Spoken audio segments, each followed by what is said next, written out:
na bisan kaniadto na ata sa kalibutan, no? Na nagpakasala ta. Amen. Pero dili nato malimod nga naagyoy nagtago sa ato ang sulod na gustong makagawas, na gustong makabalik, na something in us calls for home. Na this is not my place. No, although wala dili nato kaya nga suklan mga igsoon ang kalibutan, pirmitang matumba, amen. Pirmitang madaog sa kalibutan, pero naadyoy something sa tuang sulod. Ug sa diha nga ang mao nga something mga igsoon nga mo ang Dios ningon dito 70 years. Pagkahuman sa 70 ka tuig, niingon ang Dios kang Jeremiah, human sa 70 ka tuig, akong ibalik ang akong katawhan gikan sa Babylon ngadto sa Israel.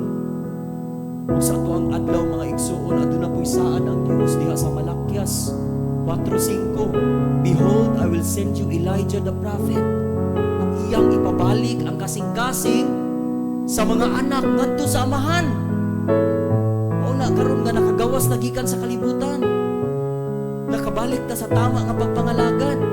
Nakaila ta pagbalik sa tama nga Dios. Kung kinsa ang tinuod nga Dios, na adunay usa lang ka Dios, na adunay tulo ka titulo. Nakagawas na sa kalibutan. Mao ni ang gugma sa Dios.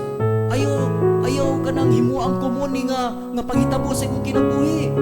Ayaw kalimti ang kadako sa gibuhat sa Dios. Tanawa ang kalibutan, unsa ka ngit-ngit ug unsa sila ka blind. Apan kita adunay dakong kahayag sa ato ang taliwala. Amen. Ang maong kung magpabilin lang ka, mga igsoon, magmatinud-anon lang ka, imuhang ablihan imong kasing-kasing, tugutan imo ang maong nga kahayag, mumudan-ag sa imong kasing-kasing.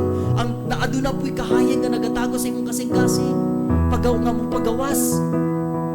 Amen.